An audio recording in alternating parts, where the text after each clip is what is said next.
Merci, Monsieur le Président, de bien vouloir me donner la parole.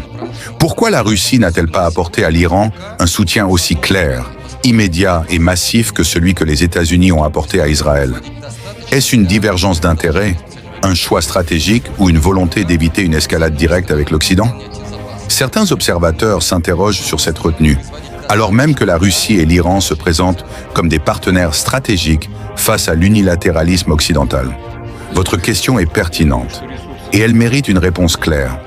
Vous me demandez pourquoi la Russie n'a pas apporté à l'Iran un soutien aussi visible, aussi bruyant que celui que les États-Unis ont offert à Israël. Mais vous oubliez une chose essentielle. La Russie n'agit pas pour l'image. La Russie agit pour l'équilibre. Et surtout, l'Iran n'est pas Israël.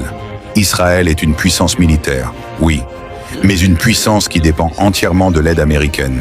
Sans Washington, pas de bouclier antimissile, pas de soutien logistique, pas de couverture diplomatique. L'Iran, c'est tout le contraire. L'Iran est une puissance autonome, souveraine, avec une armée construite pour l'endurance et la riposte. Pendant 12 jours, le monde entier a vu la démonstration de cette force. Des missiles balistiques, hypersoniques, des drones, des frappes de précision.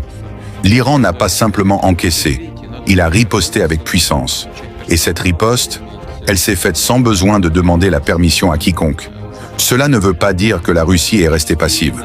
Bien au contraire, nous avons apporté notre soutien sur le plan diplomatique en bloquant les manœuvres hostiles à l'ONU, sur le plan militaire en partageant des systèmes de brouillage, du renseignement et en renforçant la défense iranienne par des moyens discrets. Tout cela sans apparaître sur le radar de ceux qui cherchent une guerre mondiale. Mais le moment décisif, c'est celui-ci.